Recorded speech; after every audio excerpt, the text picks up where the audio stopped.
Welcome to the Physio Insights podcast, presented by Run Easy. I'll be your host, Dr. Jimmy Picard. I'm a physical therapist, running coach, and team member here at Run Easy. On this show, we have real conversations with leading experts, digging into how we recover from injuries, train smarter, and use data to better guide care. Whether you're a clinician, coach, or an athlete, we're here to explore what really matters in rehab and performance. Let's dive in.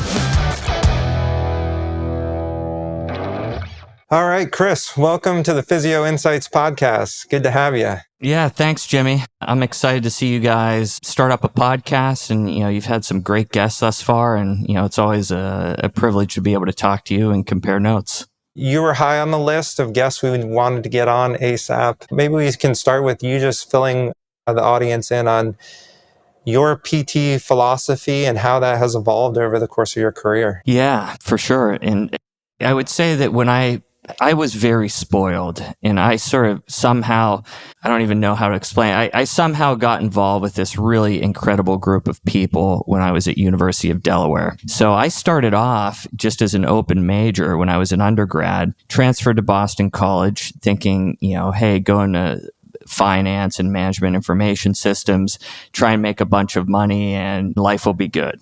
And I got up to Boston College, and it's a great school academically. But I realized that I was sitting in a financial accounting class one fall. I'm thinking, no way in hell is this what I'm going to be doing the rest of my life. And it just hit me like a ton of bricks. And I made the decision to transfer back to the University of Delaware. And, my older brother was sort of an impetus for, nudging me to go to BC. But I was also dealing with a shoulder injury that ultimately required surgery. So, I was in rehab at that time, and I was always fascinated by the rehab process. I had sustained a couple injuries from sort of, exceeding my capacity as a young athlete.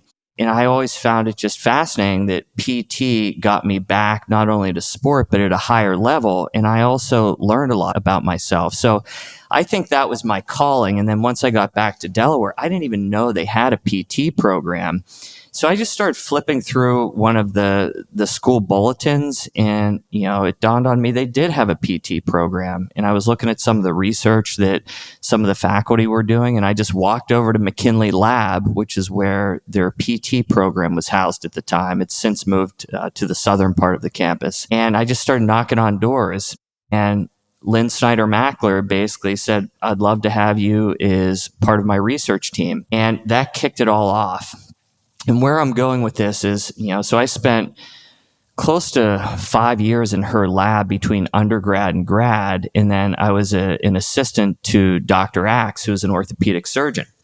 So, I would get 20 to 30 hours of rounding with him, going room to room. And I did that for 3 years. So I came out of school and I was very overconfident. I'm like, I have this all figured out. I've trained with the best people. Delaware's orthopedic program was exceptional. And, I thought I could just swoop in when I got to NISMAT and just start fixing everyone's issues without really understanding their situation. And I've always, prioritized relationships. You spoke to that from the outset, but, I would say that over time, rather than going into these clinical interactions where there's a little bit of a hierarchy where I'm this quote unquote expert and someone's coming to me to fix their problems, that I look at this much more as when I connect in consultation with people that we're two equals, right? And I want to do away with any hierarchy whatsoever. Was that true fresh out of school? No, I always would spend time, and I was good at listening. Yeah. I will say that I feel like that I did well, but I still thought that I was this operator, if you will, more than an interactor. And I was doing things. Remember, there was a big post back, like maybe 10, the Soma Simple group kind of talked about For that. sure. Do you remember this? Yeah. And that was when I was first graduating PT school. And that hit home to me as well, like especially in most outpatient settings where you get the patients coming to you with that expectation of you as a fixer. Yeah. And it can put so much pressure on you, and it's hard to get out of it. Yeah. So I would say that over time, that's really, and I think deep down, I knew that probably wasn't the way to go. But, I think you want to sort of flex and you have an inflated view of yourself and you're really what you bring to the table. So now it's like, I know people really have the ability to take ownership of their situation. They're not fragile. They're not dependent. You can easily create a dependency as a clinician that you have to be careful of. But, I would say that I'm not, and I love this phrase, like this worried hand holder. Like when someone comes in, they're alive, they have a pulse, they're going to adapt if, we create the right environment. But to really challenge them to, for ease of explanation, own their shit, right? And I think everyone's capable of doing that. And I also am pretty philosophical about this stuff nowadays, because I know that if I can get people to trust in themselves through this physical therapy process, that I've seen this time and again, it has this ripple effect. So they get on the other side of this injury and they're like, wow, I was able to do this. And they get reacquainted or discover this newfound confidence in themselves. And you sort of see them start to blossom in other areas of life. And, there's some great people out there who discuss coaching, and they talk about how you're touching a leaf, which is at the end of a branch on a tree. But when you touch that leaf, you're affecting the branch to the tree trunk all the way down to the roots. And I think that when we are working with someone, not only are we helping them, but if that person starts to blossom, I think that can be transformational to society. And that's why I take every clinical interaction very serious. So you brought up this idea of instilling trust in getting the patient to trust themselves or trust their body again. Yeah. There's a saying I often say with patients is, trust is lost in buckets and gained in drops, right? And 1,000%. You're presented with this injury, all of a sudden you lose trust in that body part, you lose trust in yourself and your ability to train. And depending on where you are, like how chronic of a condition or what's going on, sometimes I find that is the hardest thing of patient care, is getting them to trust their body again. I had a patient yesterday ask me, who's going through a very tough time with an injury, but she's just lost all trust in her body. And literally it was one of the exercises, she had one exercise to do, which was just a leg extension.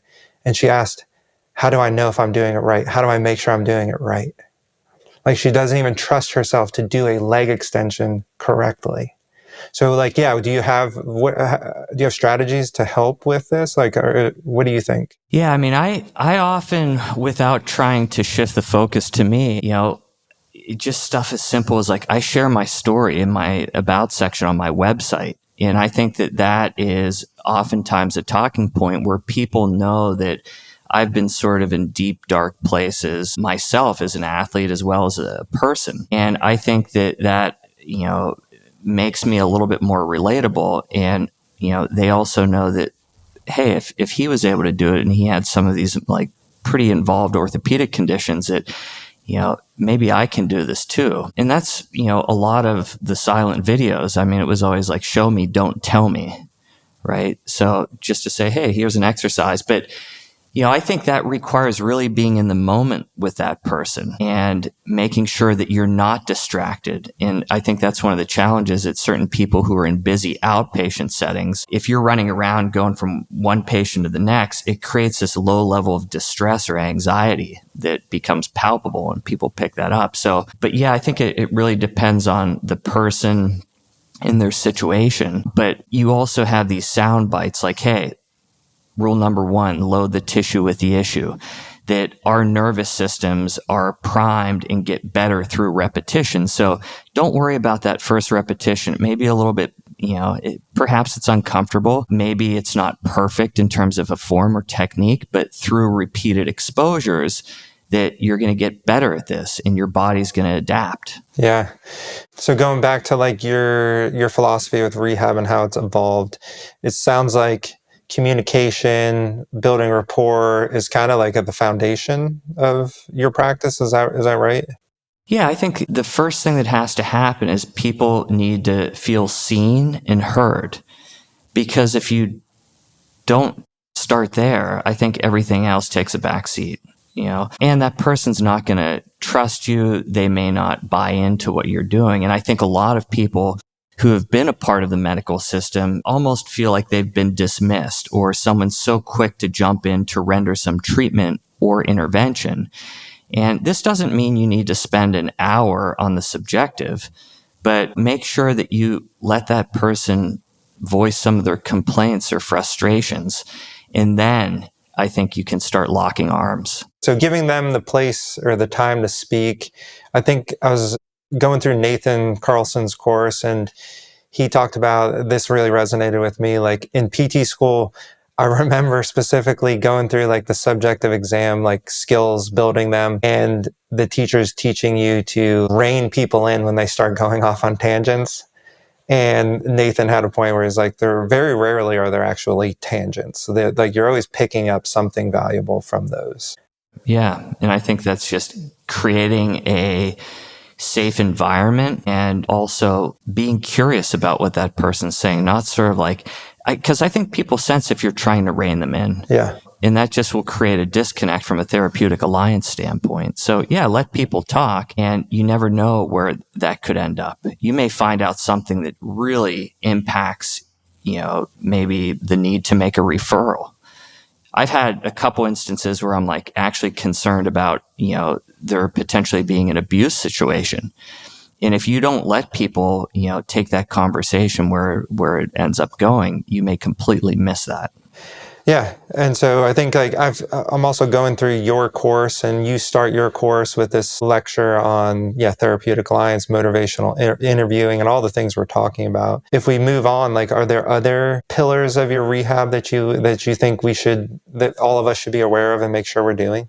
Yeah, I think that one of the things that I see clinicians have a tough time with is really trusting their gut or their intuition or their hunch. And I think that, you get that intuition from blending hard data with soft data, if you will. And I think you have to be careful of making assumptions.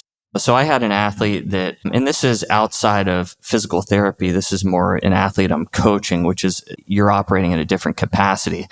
But I'd had this hunch that like something was off. And in my mind, I thought it pertained to fueling. Like, I just started getting a sense like why she's doing these challenging training sessions, and she's always reporting that they didn't go well, and she's sort of tired and lethargic. And I'm thinking like, okay, I'm seeing the training session, seeing her comments, and I'm like, there's a fueling consideration here.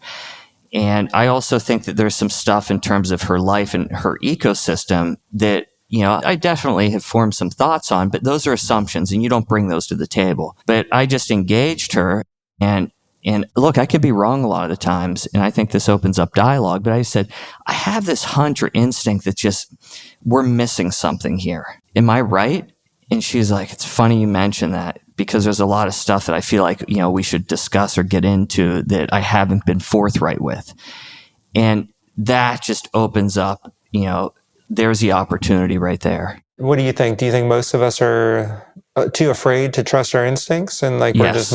we're not going to open up? Yeah. And I think that don't bring assumptions to the table. So I've had people that I've consulted from a physical therapy standpoint, and I say, hey, thanks for giving me a lens and the moving parts, but I still feel like there's something that I'm not appreciating, or I don't feel like I have a grasp of. Is there anything else going on that you think ties into this situation? And they're like, you know what? I have this asshole boss at work, and all they do is undermine my efforts, and I've never dealt with this. And, I feel like they're just getting in the way of me advancing in this company. And it racks my brain. I'm thinking, that's it, like that's really important. And that may be the first time that they've ever actually disclosed that to someone, because maybe they're a private person. Yeah. So, and so this is like so I guess, what do you do with that information when you get it? I just try to say, what's the bigger picture here? And I think that it first just starts with acknowledgement, for them to actually verbalize exactly what they're thinking, because otherwise those thoughts fester. And I firmly believe a lot of stuff like that can start manifesting in the form of MSK complaints. And that's not a stretch. I lived in New York City. I've seen some weird, wild, wacky stuff. But if you get people talking about it, I think that becomes therapeutic in many ways. Yeah, it makes me think of, I have a woman I've been consulting recently. She works in tech, super busy job, chronic knee condition that's just been in and out of different doctors, seen all the specialists. Nobody's found anything wrong with her. And one of our last calls, she just broke down crying about how stressful her work situation has been, how she hates it. She's trying to get out, but her husband just left his job and they're relying on her income for the past 6 months. So she's under all of this pressure. She's lost her outlet of running, and it's surely it's contributing in some way. And I think you're right. It's like just getting her to open up. Like she said, like, you're the first person I've talked to about this. Like, it puts you in an interesting position though, because we are at the end of the day, we are physical therapists, not psychologists. And it's like, you're in this gray zone at times. How should we handle that? Look, if you're dealing with humans, you're dealing with emotions. And I think that, you're not trying to, make some diagnosis, but you're just trying to say, what are the contributing factors to this person's situation? And maybe that opens up the discussion to say, hey, have you ever thought about discussing this with a counselor, psychologist, psychiatrist? But I think that, don't shy away from discussing or letting people share those emotions, because that's part of it. Yeah, it's physical therapy, but if you're working with humans, no matter what field you're in, you're dealing with emotions on some level. Yeah. I feel like a lot of PTs are afraid to, because you feel like you're overstepping in a way, even though, like you said, you're not diagnosing and you're not even offering a recommendation. You're just listening. Yeah. And it's funny how therapeutic that can be. Yeah. It makes me think of, what are your thoughts on, this is kind of along the same lines, but like patients like this patient I'm describing, she's also somebody who is grasping so tightly to a successful outcome. Like that's all she's thinking about. And I see a lot of times when I have those patients, those are the ones that have the hardest time getting back. They're like they're trying so hard to do everything perfectly, following all your instructions exactly right, and maybe overdoing it because they're so committed, like most runners are. And it seems like a lot of times those people, they're so caught up in the outcome that they're just not doing well. Like, have you seen that as well? Yeah, for sure. And you start to have concerns about perfectionist tendencies. But I think that one of our roles is self-discovery, asking people questions that no one else has posed to them. So they start to conjure up, their own thoughts, perspectives, and solutions. That's empowering to me. I think that as a consultant to a lot of people, they hire me because they know that I have some degree of expertise and experience and have helped other people navigate this with success. So we are focused, on a particular outcome. And oftentimes once they reach that goal or outcome, they move on. Great. Mm-hmm. But I think that if you're engaging with a patient and it's more, you're mapping out a plan of care, that's a little bit of a different beast. But I always say F outcomes. My goal is for people to have self-discovery along that way and to have aha moments. And so for that self-discovery, are you just trying to engage them more? Like ask them, like, what do you think we should do in this situation? Or how are you doing that? Yeah. And sometimes they may say, well, what do you think? And I'll say, well, I can share my suggestions with you, but I also have zero expectations that someone follows my suggestions. If they follow them to the T, I'm actually a little bit concerned. Yeah. Because I think that, that starts to basically almost fall into perfectionist tendencies and making sure we do everything to the T. When I used to see a lot more, like when I worked in a traditional clinic, and I would see a lot more post-op total knees, for instance. And the ones that ended up needing like manipulations under anesthesia, they were always the type A person who was just trying so hard, doing everything, doing the exercises 3 times a day. Those are the ones, it was hard because those were the ones I was seeing that were getting stiff, tight, and they needed a Agreed. manipulation. It wasn't the one that was sitting on the couch, chilling, relaxing, watching Netflix. Yeah. There's sort of this, low level, almost anxiety about worried that they're not going to have this perfect outcome. I've seen that pattern too, for sure. Yeah. So then, like continuing with your philosophy, evolving, things like, I'm just curious because I don't really know this. We haven't spoke on this before, but interventions that you used to do that you don't do, like what does that look like? Yeah. I would say that I've become much more hands off. So, I used to do a lot more work at the level of, say, the lumbar spine. I would get into muscle energy techniques. I was very fascinated by a lot of, the stuff that's, say, positional diagnosis early on in my career. I thought that there were certain therapists who had these magic hands. And, I think that that's really fallen by the wayside. Right now, when I connect with people, it's like, okay, let's clearly define point A, where we are now, understand where that person's coming from in terms of their past medical history, social history, athletic background, and take the time to, ask some questions so I have a good appreciation of the backdrop of life. So, and then from there, just being, calculated with my loading programs and taking a little bit more of a minimalist approach or prisoner's dilemma approach, as Dan John would say. It's funny you bring Dan up because sorry to interrupt. I was going to ask about that because I recently read Interventions. Yeah. And I know he was big on what you just brought up, which is figuring out where the heck this person is right now.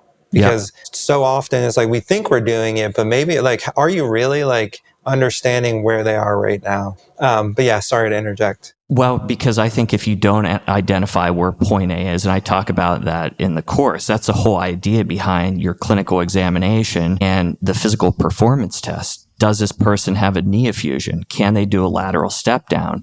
Because, that's going to ultimately dictate the crux of your plan of care. Right. And I think that people don't clearly identify point A, and then they just start throwing spaghetti against the wall and seeing what sticks. And I think with lower limb tendinopathy and bone stress injuries, you need to be not perfect, but you need to be calculated and make sure you have some semblance of what point A is. Yeah. So what you're saying is you've gravitated away from kind of more hands-on techniques, evolving to this like loading program, it sounds like, understanding where they are, having a strong understanding of how to load the tissue. I would say the other thing that has really changed is I'm pretty blunt with people once we establish rapport. And I also think that one of my pitfalls earlier on in my career is I would make concessions. Now I'm saying there's got to be an accountability factor, because if you're not doing your shit, what are we doing here? Right? This is your situation. And I think a lot of clinicians are afraid to have some of those more blunt conversations. If you take the time to establish alliance, and you don't need to be rude about it, but just to say, hey, we mapped out this plan of care, and, you said that this is really important to you, but when I look at whether or not you've done these exercises, oftentimes they're not getting done. And I'm just trying to make sense of this because you're telling me it's important, but your actions are inconsistent with what you're saying. Can you help me understand that? Or maybe I have this wrong. And people are like, damn, no one's sort of called me out before. Yeah. And I think that's really important, because how does that person grow and evolve and have self-discovery if they're not going through the stuff that you discussed, right? It's like, what are we doing? Yeah. So along those lines, how are you doing that? Is this a phone call with the patient? Is this like... It all depends on, someone's preferred communication. I think that if you are going to do this in an email, that you really need to take a step back before you send that email. Right. And just to make sure that it's not misinterpreted. Sometimes if it's someone of an older generation, I'm probably more likely to pick up the phone and give them a call. Sometimes it could be through text or the messaging feature on the EMR. But yeah, I think that accountability is really important. My kids know this really well. And also, if I'm working with someone, if I were to consult someone and I didn't hold up my end of the bargain, well, again, I think that detracts from what we're working towards. I have a two-part question. Like with the plan of care that you would create with a patient or a client, whatever you want to call them, are you pretty explicit in the expectations moving forward of what you want to see get done? And how do you lay out the expectation? Yeah, so I consulted a few people in the past few days, and I tend to spend more. I'm at a point in my career where I have a little bit more luxury in terms of controlling my schedule. So I'll spend 90 minutes, sometimes 2 hours with a patient or client, depending on the context. And then I'll send them a detailed email that for the next 4 weeks says, okay, I'm going to have you do this strength or drill program 3 times a week on non-consecutive days. And I make it so there's no excuse. They have all the information, video hyperlinks, a framework in terms of sets, reps, auto-regulatory training. And I send that to them, right? Yep. The first point of accountability is if they don't email back and say, just wanted to say thanks for the session and let you know that I got the program, I message them and I say, hey, hope you're having a good day. Just wanted to double check, make sure my program didn't end up in spam or trash, right? And that's my first like tug on their shirt to say, hey, are you with me? Did you get the program? What's up? Yep. Because if they don't, if someone sent me a program like that, I'd be like, hey, thanks so much for the time. I found that the session really helpful, and it just puts me at ease to have a roadmap. That would be a response that I would give if I knew someone took the time to do that. Now, again, you have to part with expectations, but that's my first accountability check, right? Okay. And if I'm working with an athlete where I have their program in Training Peaks, for example, and I see a bunch of red, meaning the program that training session didn't get done, I'm saying, hey, just wanted to make sure you're okay. I see this red. Did you do the workout? That's another so I am always trying to keep tabs on people because this is about behavior change. And if they can't be held accountable, then maybe we shouldn't be working together, or it's not the right stage of change for them to really commit, right? Yeah, there's that saying, like, how many therapists does it take to change a light bulb? What's the answer? One, but the light bulb needs to be ready for change. Yeah, that's great. Let's like hone in. I'm just curious on a patient. So when you see a patient, what does a typical plan of care look like? And when you say plan of care, like what I'm mapping out for them in follow-up? No, I guess more like, so you see them for the extended eval where you spend a lot of time up front with them, getting to hear their story, doing your objective exam, establishing point A, and then laying out the plan. Like, are you having them come back to you like every week? Like, what does follow-ups look like? What is that session? Like, what's the plan of care laid out? Not just exactly what you're doing, but like, how often are you seeing them and how are you holding them accountable? How often are you doing? Yeah, so I can maybe bring up a couple different cases. So I saw a woman 2 days ago and she's relatively new to running, has a decent athletic background in terms of softball, volleyball. And, she's sort of developed an interest in basically leaning into running. And she at one point may have tripped off some hip soreness. It was bilateral. It was lateral aspect of the hip. So no history of bone stress injuries, no risk factors that we would be concerned about. And when we connected, I said, look, you passed all these physical performance tests with flying colors. There's no concerns I have from an MSK standpoint. And I think that she may have been worried about perhaps some throwaway comments that people made, like, oh, your hips are off, stuff, lines. I took her through the objective, the table exam. I took her through the functional assessments, and I had her hop on the treadmill, and everything checked out. There's some stuff I could really nitpick with in terms of her treadmill analysis. Maybe she'd benefit from a little bit of a nudge with her cadence or step rate.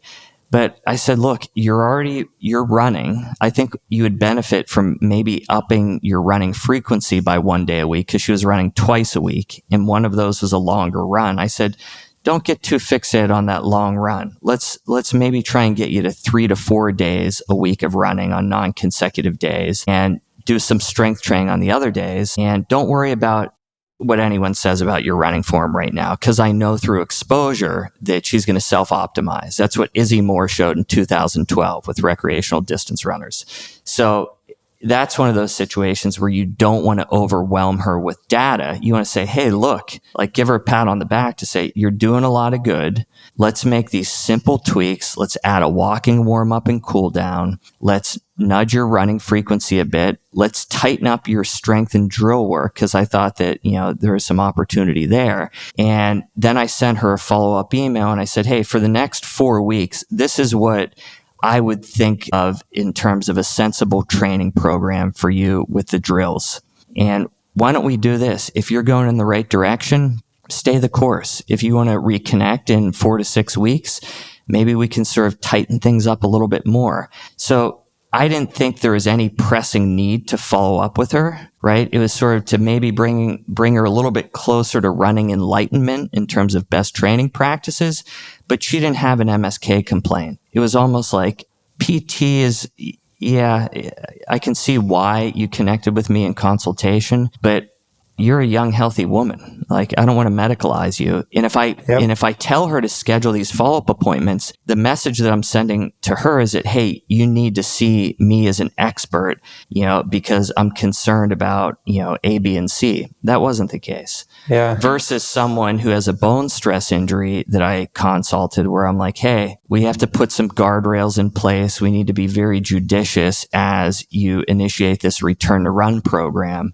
I actually want to have you come back in 4 to 6 weeks, because there's some stuff with your Run Easy data that I want to just see how that changes with some of the work that we're doing. And we need to be vigilant about nudging your running, but not introducing too much speed work right now. So yeah, it really depends on the person, but I generally don't see people more than, a handful of sessions at most. Most of the time it's like 2 to 3 sessions spaced out over 4 to 6 weeks. But my advantage right now is I have just countless resources. I have video files of every exercise. So when I send a follow-up email, I'm basically mapping out someone's plan for the next 4 weeks in a very detailed but easy to follow roadmap, right? Yeah. So you really lean into handing over control of the situation to them. You say, here are the tools based on what I saw, based on your diagnosis. Go do this stuff. You don't need to come back to the gym or to my clinic and have me watch you do your squats. Like, you're trying to empower them to take control, to take ownership of the situation. Do you think that's something we do well as physical therapists or as a profession? No, I think we're terrible at it. And I think that's why everyone wants to cut reimbursement, because they're saying half of these freaking visits, like, people don't need to come in. Now, I am not operating in a post-operative capacity to the extent that I have previously in my career. So if someone has an ACL reconstruction, yeah, that's different. Those first 6 weeks are really critical to make sure that we get full knee extension. We get the knee calmed down. We start restoring quadriceps function. We regain range of motion, because there's some volatility there. And same goes with post-op shoulder procedures. But I think primarily focusing on runners and triathletes, where we're managing their situation conservatively. And I don't think people want to necessarily, I'm a little bit further removed from Seattle. I'm a fee-for-service provider. I'm trying to do this in a cost-effective manner without compromising what that athlete's looking to achieve. Yeah, and I think, like, coming from my early career, it was one of my biggest frustrations. One of the last clinic positions I had, expectations were that I saw 50% of my patients 3 times a week. And I had 0 post-ops on my schedule. And they wanted all my patients coming in 3 times a week. And I felt like it waters down the profession. It gives us a bad name. People think the service is like a 20-minute back rub or a band exercise. Mm-hmm. And so I think it's a shift in the way we think about it, but we are not personal trainers. We don't need to just sit here and count your reps. We need to empower the patient, give them the tools that they need to get themselves better. And we're their support staff. We're riding shotgun. They're telling us where they're going. Exactly. I'd like to take a moment to thank our sponsor, Run Easy. Run Easy is a running and jumping analysis tool that helps provide objective data on things like impact loading, dynamic stability, and symmetry. I've been using it in the clinic for the past 3 years, and I love how easy it is to add to my evaluations. Not only that, but it backs up my clinical reasoning and helps me with my decision-making process when I'm doing exercise prescription. So if you're a physical therapist or running coach, head on over to runeasy.ai and book a demo. If you're lucky, it will be with me. Well, yeah, we're going to shift gears hard here. You brought up gait analysis and looking at a runner's gait. How has that changed? Because I know early in your career you had instrumented treadmills. Is that right? You had access to that? Yeah, well, I mean, when I was at NISMAT, we had access to a lab. When I was in Lynn's lab at Delaware, you had force plates, you had a Vicon camera system. I mean, you had all the bells and whistles. Very impractical, though, when you're in an outpatient setting. Yeah. So how is the way you analyze someone's gait or the value you place in that, like how has that evolved over time? I think like many people, I didn't always take the time to watch people run, especially like the first few years of my career. I think it's really important to watch someone run, right? Running is a hierarchical skill. Rich Willie and Irene Davis did a nice study. Like you can strengthen the hip abductors, you can cue people with a squat, and you may improve their hip abductor strength, you may improve their squat mechanics, but that doesn't carry over to running, right? So respect the fact that running is a hierarchical skill, which means at some point during that plan of care that you have to watch that individual run, right? And I think that especially goes for people who, are initiating a return to run program after an injury. So, I do a lot where I'm combining a qualitative analysis, which is the S's of treadmill analysis: strike, sound, step rate, speed, surface, shoes, slope, shanks, swing, step width, right? And that's going to give you a pretty good lens into things. And I also love that because it's qualitative, it's easy to explain to people.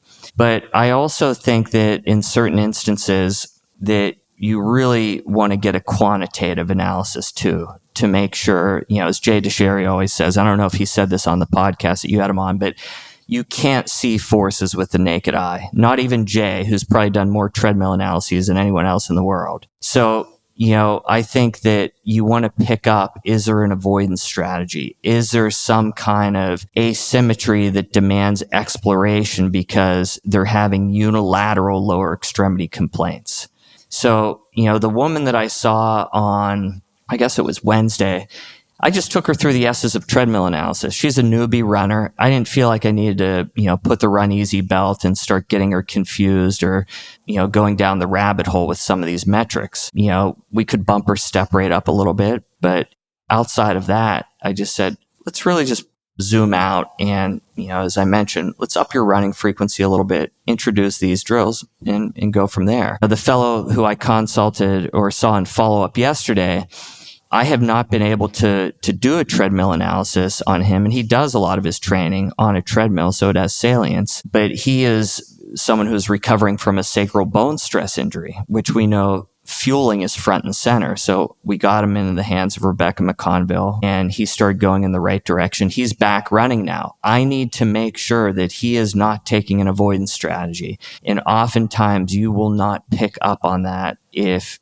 you just do a qualitative analysis, unless someone has a marked asymmetry where they essentially are running with altered mechanics or a hitch in their giddy up. So what you're saying in that situation, you're saying that visually watching this runner run, you will not see that compensation strategy, but it's there, it's happening, and you can use tech like Run Easy to see that. Yeah.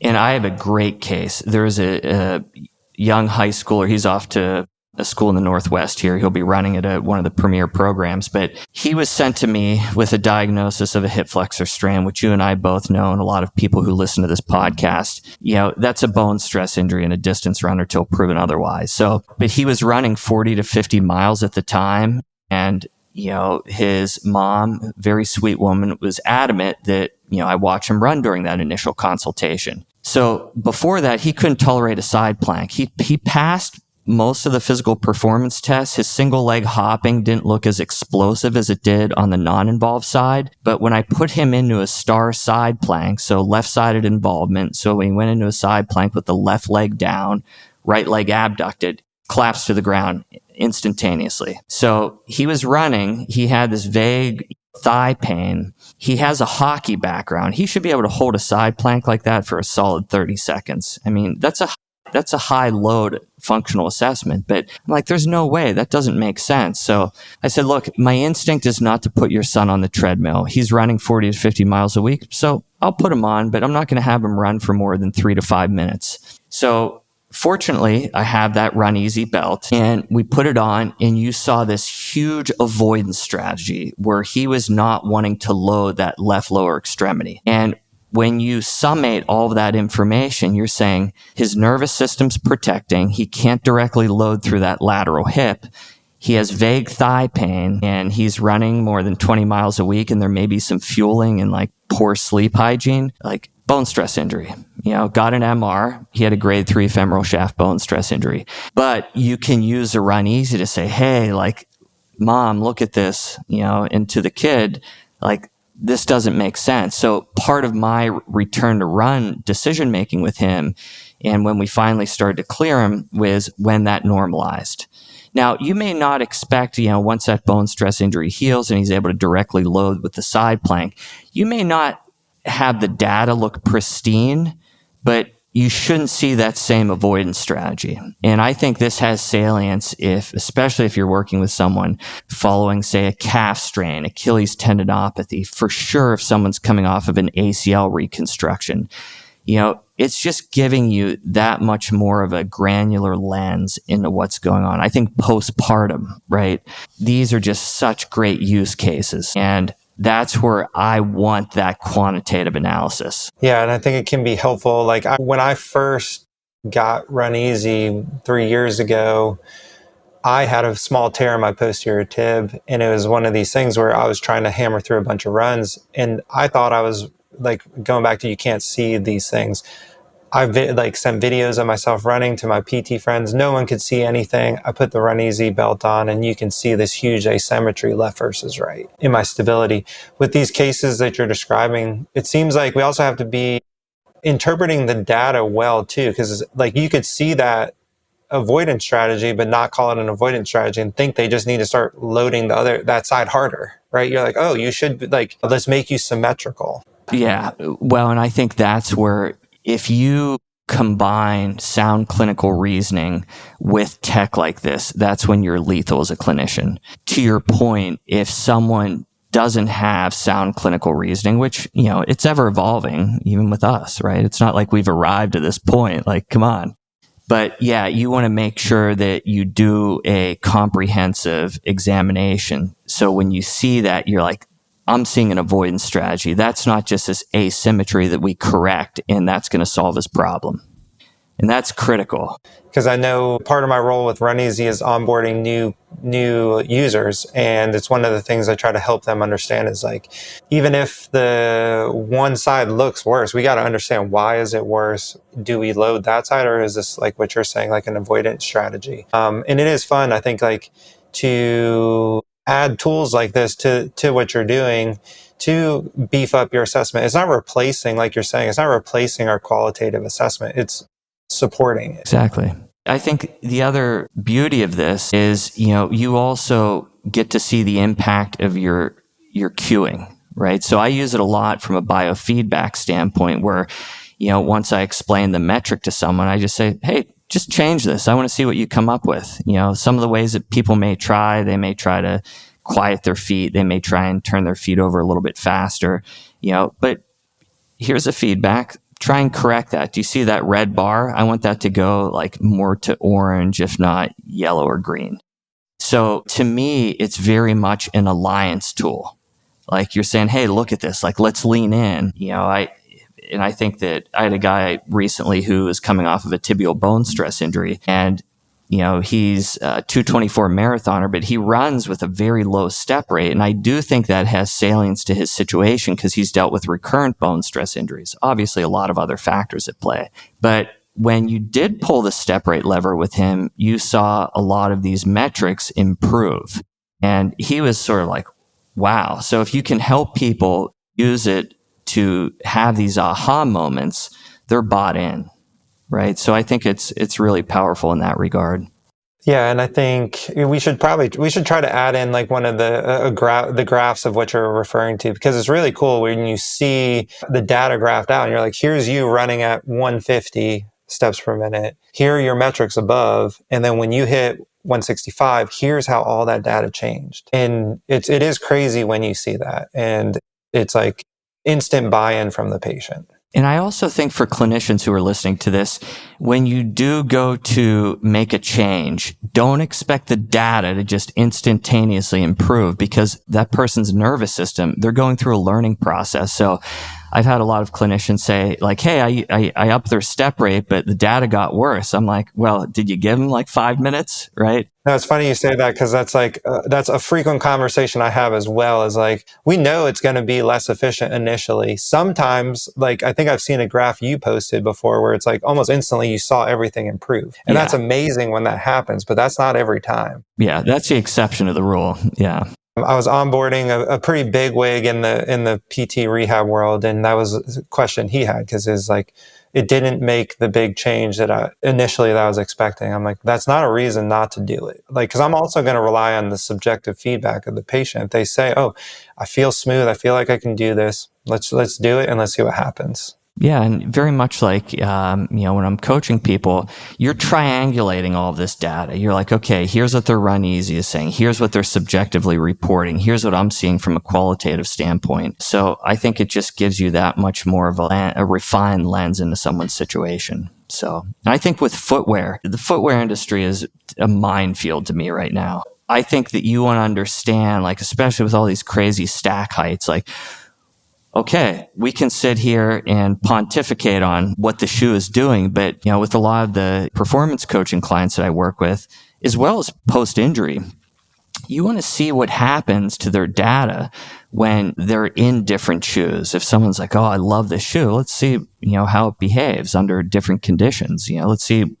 If you have a carbon plated shoe, okay, well, let's look at it at conversation pace, and then let's look at it at threshold pace, and I think that can help people from a performance standpoint. Not to come into it with any assumptions either, because what I've seen is like everyone's individual. And I was just showing somebody this data. I had a guy, it didn't matter what shoe he was wearing or what pace he was running. His score was like between an 86 and an 88.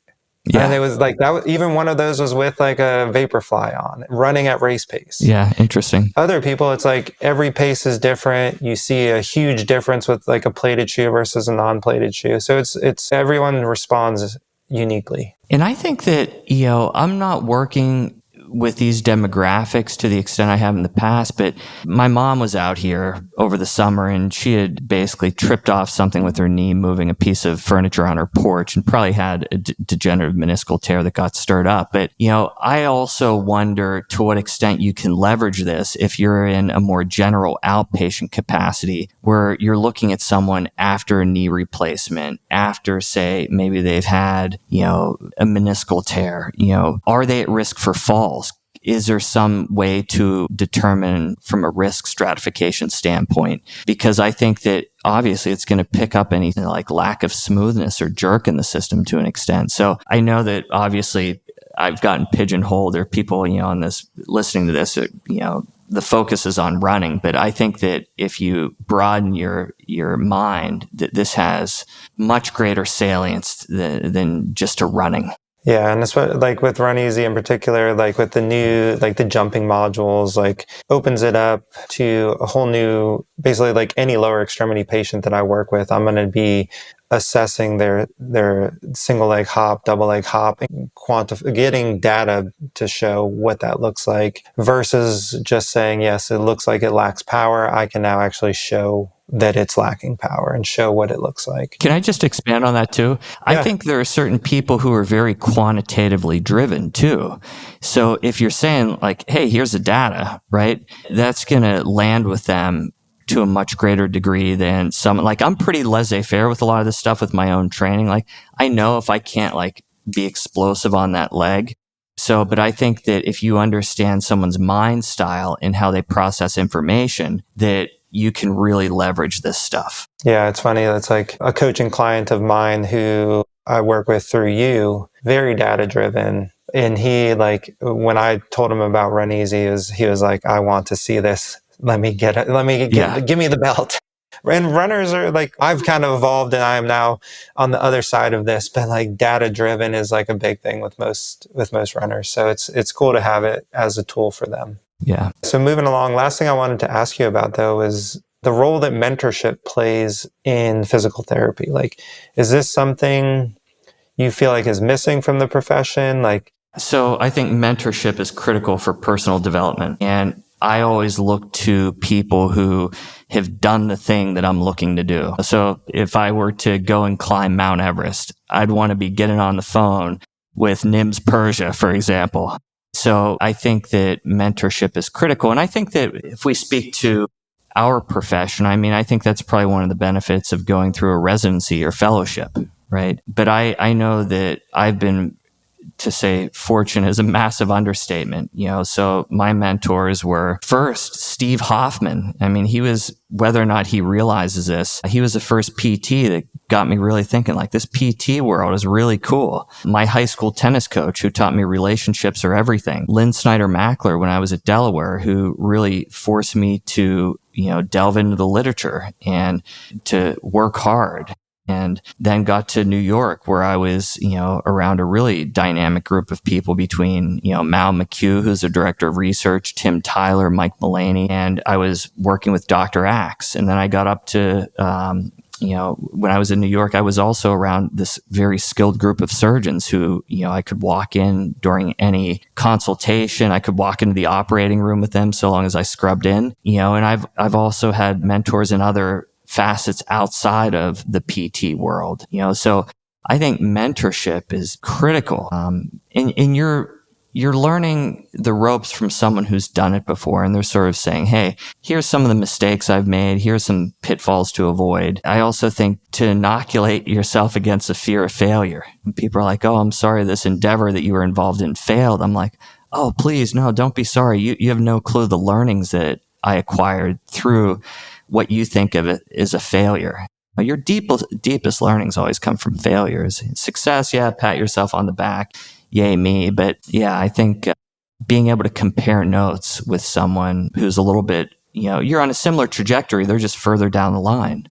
Yeah, I think being a lot of the Run Easy users and people I interact with are either solopreneurs, entrepreneurs with small businesses, and it's like it can be lonely. And I think like the role of mentorship, it's kind of like coaching, like hiring a coach when you're an athlete. It's something most people should be doing, but we're not doing. Why do you think it? I think we're just scared of asking for help. Why do you think people don't get a mentor? It's a good question. I feel like I need to think a little bit more about that. I think that there's a commitment phobia to an extent. I think that there's obviously a time commitment. There's an accountability factor. There are financial considerations. I think back to the last person that mentored me outside of our field is a woman who's a copywriter, a brilliant copywriter named Licia Morelli. And you have to work. And it's another thing that you have to give attention to. But every time, I'm a very coachable person in my mind, but I came away from that, and was it cheap? No. Get a lot of value out of it? Bet your ass I did. Yeah. It's funny. It's like I feel personally, I've done mentorship with you years ago with the Running Your Business mentorship you did. But then here I'm at a new stage in my career, and it's something I'm looking into again. But it's, the amount of times the amount of effort I spend just dragging my feet, like coming up with reasons not to do it, when I know it's something that I need for the next step. And yeah, it's just funny that we put up this resistance to doing it. And there's a lot of great options out there for even informal mentorships. Things like your Runner Zone is like a great resource as like a little mini mentorship with you just sharing your wisdom and other people in there sharing wisdom. But yeah, anyways, I think that's a great place to kind of put a pin in this conversation. Is there anything else you'd like to say? Well, I would just say I default to action. So I was talking about this with my wife, Mimi, and we're very different in that regard. She'll really try and think some things through, and sometimes, that's a blessing and a curse. I just am like, okay, let's roll. And I don't overthink things. I just get into them. But I think there's a great book that you would enjoy, and perhaps other people who are tuning in, called Managing Overthinking, which is one from the Harvard Business Review series. Because I do think people oftentimes perseverate and ruminate over things. And I think having a default mode of action is helpful, because you're going to make mistakes. I think people are afraid of that, and it's a roadblock. So, and I think the final thing I'd like to say about mentorship is I think it's really important, to have someone audit you, to say, hey, here are your blind spots, and to be blunt and transparent. And, I think that's something that a lot of people they're always trying to basically massage their message. And I don't think that's necessarily helpful in all instances. Yeah, no, awesome. Love it. Thank you for sharing that, Chris. So yeah, to wrap up, where can people find you? Most of our listeners should know, but let's hear it. Just type in Chris Johnson PT online and you'll regret asking that question. The easiest place is my website, chrisjohnsonpt.com. That's sort of my central hub. I'm pretty accessible on Instagram. I'm at Chris Johnson, the PT. The Runner Zone, which I run with Nathan Carlson. That's another great resource. Yeah. And you got a new course out that's been out for a couple months now, which I would highly recommend. I'm probably halfway through it, so... It's a behemoth. That's as I explain it to people, it's my magnum opus. That's what I've learned through almost 25 years of being a clinician. I started coaching when I was 12 years old, which may sound a little bit silly, but I've been in the trenches from that standpoint. And I also am sharing everything that I've learned through my injuries, surgeries, as well as coaching a bunch of people across the injury to performance spectrum. I work with people who are newbies that just have a passion for wanting to take up running or triathlon. And I help a lot of people who they put food on the table through sport where the stakes are really high, and these people have commitments to sponsors, and that's been really interesting, helping people navigate bone stress injuries who are like, look, if I can, I need to race. And what are you going to say? Oh, no, you can't. They're going to do what they want. So you need to just make sure that they're informed of the considerations at play, unless you think that they could run the risk of having a running related injury turn into a life altering injury. Then again, you need to be blunt with them and just say, hey, I can't be involved with this. If that's what you're going to do, I have to remove myself from the equation and document it. All right, Chris. Well, let's leave it there. It was great having you. Thank you so much for your time, for coming on, sharing an hour with us. Looking forward to following you more on Instagram and all the cool posts that you're posting. Cool. Thanks, Jimmy. And regards to your family as well as the team at Run Easy. Yeah, thanks again for having me. Of course. That's it for today on the Physio Insights podcast, presented by Run Easy. Would you like to share an interesting case, insight, or have a thought about the podcast? Comment below, and don't forget to follow us for more episodes.